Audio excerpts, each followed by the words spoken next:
আসসালামু আলাইকুম শিক্ষার্থী বন্ধুরা, আমরা পরবর্তী ভিডিওতে রিলেটিভ প্রনাউন শিখেছি। আজকের প্রনাউনের আমাদের নাম্বার 5 ক্লাস।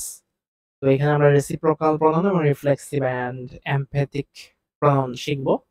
রেসিপ্রোকাল প্রনাউন আসলে কি? যে প্রনাউন দ্বারা দুইজন বা ততোধিক ব্যক্তির মধ্যে পারস্পরিক সম্পর্ক বোঝায়, তখন তাদেরকে রেসিপ্রোকাল প্রনাউন বলে। মানে যে প্রনাউন হচ্ছে দুইটা বস্তুর মধ্যে সম্পর্ক বোঝায়, সরি বস্তু না, ব্যক্তির মধ্যে সম্পর্ক বোঝায়, তখন সেটাকে আমরা রেসিপ্রোকাল প্রনাউন বলি। যেমন ইচ আদার, আমরা এক্সাম্পল হিসেবে বলতে পারি উই লাভ ইচ আদার, আমরা একে অপরকে ভালোবাসি, তাই না?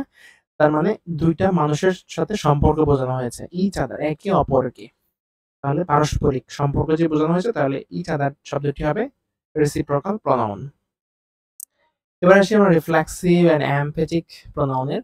এবার আসি রিফ্লেক্সিভ প্রনাউনের যে সংজ্ঞা, এটা যদি ডেফিনিশনটা আমরা দেখি, রিফ্লেক্সিভ প্রনাউন হলো অবজেক্টিভ কেসে ব্যবহৃত হয় সেই প্রনাউন যার মধ্যে সাবজেক্টের অর্থ প্রতিফলিত হয় এবং যা বাক্যে সাবজেক্টের কোনো কাজ করলে তা সাবজেক্টের দিকেই ফিরে যায়, এটা প্রকাশ করে। তার মানে রিফ্লেক্সিভ প্রনাউন হলো অবজেক্টিভ কেসে ব্যবহৃত হয়, মানে সেটা হচ্ছে অবজেক্ট হিসেবে ব্যবহৃত হয় রিফ্লেক্সিভ প্রনাউন গুলো, এবং সেই প্রনাউন যার মধ্যে সাবজেক্টের অর্থ প্রতিফলিত হয়। আমরা জানি যে প্রতিটা সাবজেক্ট বা নমিনেটিভ এর হচ্ছে অবজেক্টিভ কেস আছে, এবং সেটাকে মিন করে, সেই প্রনাউনকে মিন করে, এবং যা বাক্যে সাবজেক্টের কোনো কাজ করলে তা সাবজেক্টের দিকেই ফিরে যায় এবং এটিকে প্রকাশ করে। রিফ্লেক্সিভ প্রনাউন গুলো গঠন আমরা এর আগেই দেখেছিলাম, তারপর আবার একটু দেখে নিই। যেমন এখানে ফার্স্ট পারসনে পার্সোনাল প্রনাউন, রিফ্লেক্সিভ প্রনাউন গুলো কি কি, সিঙ্গুলারে কি আর প্লুরালে কি হয়। এই চারটা কিন্তু খুবই গুরুত্বপূর্ণ, আমাদের পরবর্তীতে এই চার্টগুলো কাজে লাগবে যখন আমরা ভয়েস চেঞ্জ করব, তখন এটা খুবই গুরুত্বপূর্ণ ভূমিকা পালন করবে আমাদের ক্ষেত্রে। আর অনেক ক্ষেত্রেই এগুলো কিন্তু প্রয়োজন, তোমরা চাইলে চারটা কিন্তু খাতায় তুলে নিতে পারো। তো ফার্স্ট পার্সনের বেলায় আমরা জানি যে পার্সোনাল প্রনাউন হচ্ছে আই, উই, আমি, আমরা, এগুলো হচ্ছে পার্সোনাল প্রনাউন। এগুলো রিফ্লেক্সিভ প্রনাউনে সিঙ্গুলার যখন বলি, তখন আমরা আই এর জন্য সিঙ্গুলার হচ্ছে মাইসেলফ, আর উই এর জন্য রিফ্লেক্সিভ প্রনাউন যেটা প্লুরাল, এটা হচ্ছে আওয়ারসেলভস। এটা হচ্ছে মাইসেলফ, এটা আওয়ারসেলভস, ইএস এটা। আচ্ছা, সেকেন্ড পার্সনের বেলায় ইউ বা দো, এটার জন্য হচ্ছে টিএচ ও ইউ, দো, ঠিক আছে?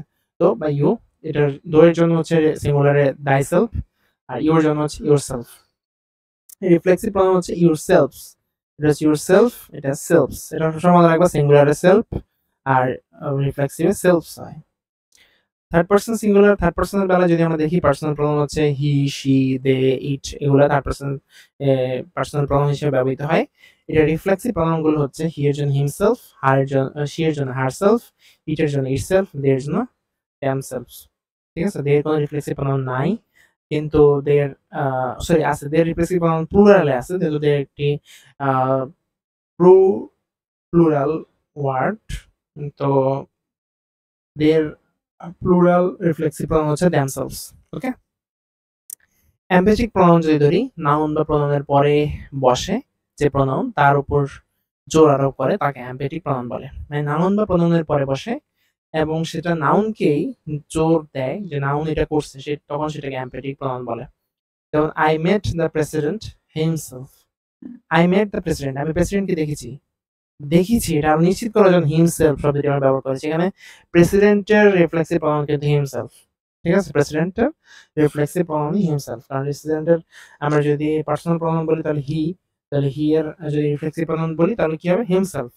তাহলে এখানে হিমসেলফ ওয়ার্ডটি যোগ করে এমপ্যাথিক, মানে জোর দেওয়া হয়েছে, এমপ্যাথিক অর্থে জোর দেওয়া, এই প্রনাউনটি ব্যবহার করে বাক্যটিকে জোর দেওয়া হয়েছে যে I made the president himself. অনেকে বিশ্বাস নাও করতে পারে, তাই এই হিমসেলফ যুক্ত করে এটা বিশ্বাসযোগ্য করা হয়েছে বা জোর আরোপ করা হয়েছে। তারপর রয়েছে ইনডেফিনিট প্রনাউন। ইনডেফিনিট প্রনাউন আমরা নেক্সট ক্লাসে দেখবো। Till then take care.